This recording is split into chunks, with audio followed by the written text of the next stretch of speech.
going to teach you how to play Tsuro, the game of the path.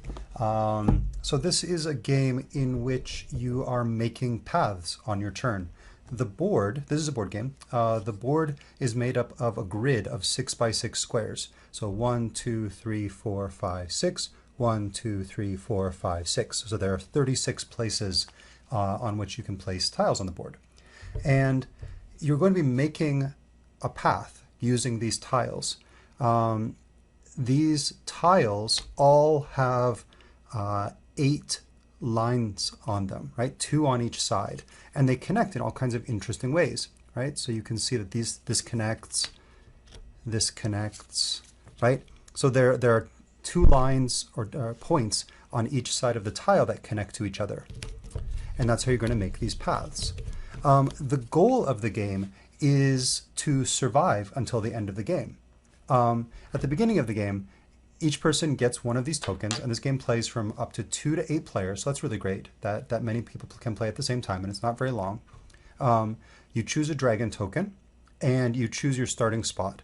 And on the board, the starting space, on the edge of the board, there are 2 places on each of these tiles that you can choose, right? You can be on the left or the right. You can be in the middle, you can be in the corner, right? So for example, yeah. So if I put this over here and that over there, they're starting. Then you deal out these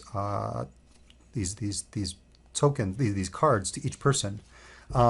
Each person, in the rules, it says each person gets 3, but for little kids or elementary school kids, sometimes they give them 2, just so that they don't have too much to think about, because they're going to have to look at all these different configurations.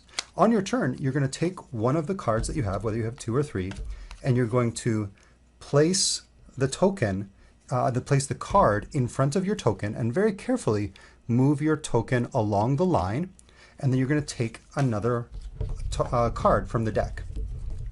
Okay. Then it's the next person's turn, right? And let's say they're going to place this. That's great. They move along, and then they take another one, right?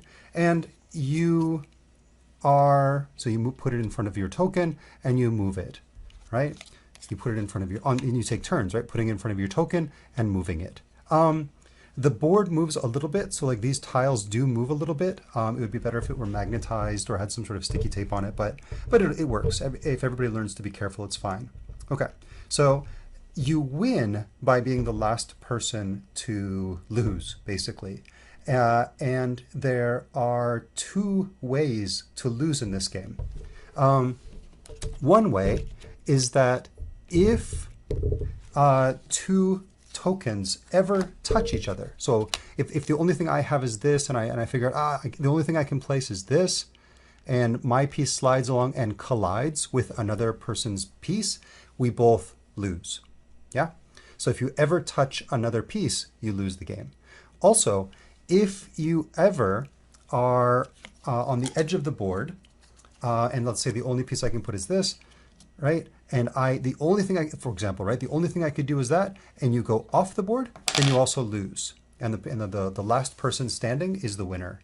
So if you collide with another piece, or if you fall off the board, you lose. And it gets very crowded, right? If you've got 8 players, people are only going to play like 4 or 5 or 6 tiles before it's just completely crowded.